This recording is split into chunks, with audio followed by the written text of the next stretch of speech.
Lindsay Tanner, in your new book you write that Australia and its people deserve much better than the carefully scripted play acting that now dominates our nation's politics. What do you mean?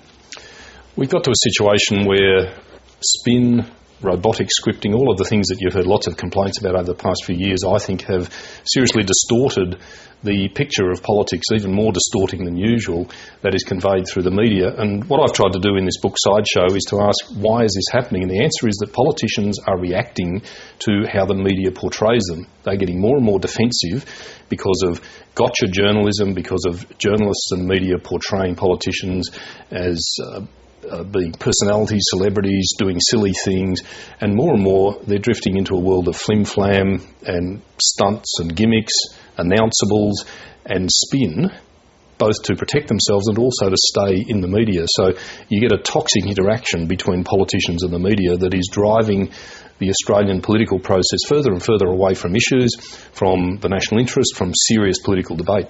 But that casts politicians in a pretty passive position. Look, they're not entirely passive, that's true, and certainly responsibility for these problems is, I think, ultimately shared between politicians, media, and the people who vote for them and who watch and read and listen to the media, the whole community. So you're right, it's not something where politicians have no influence on the situation, but it's really important to note that without the media, politicians do not exist. The only reason a substantial proportion of Australia knows who I am is because of appearances on things like the 7:30 report.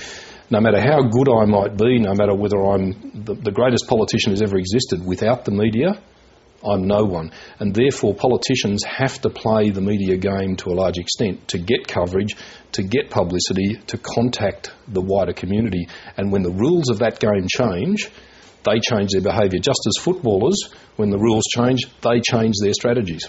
But if politicians want the media to change, don't politicians need to lead from out in front instead of being reactive? That's what I mean by, isn't it saying politicians are very passive? Look, it's good in theory, and it is possible that a big political dividend will come to somebody who decides to try and break out of these shackles, but there are endless examples of where distortion, trivialising, misrepresenting by the media sends signals to politicians about what they'll get punished for and what they'll get rewarded for. Politicians are like anybody else. They try to do things they'll get rewarded for and avoid doing things they'll get punished for. And to break out of that, it's very, very difficult. And we see, for example, what Channel 7 did to Tony Abbott in regard to those comments in Afghanistan. That should tell you why you have very defensive, very cautious politicians who guard every word, because the risk of being misrepresented at great political cost is ever present. But it's hard to not trivialise or mock something like moving Australia forward, the slogan that your party took to the last election. Oh, true, and I agree with you.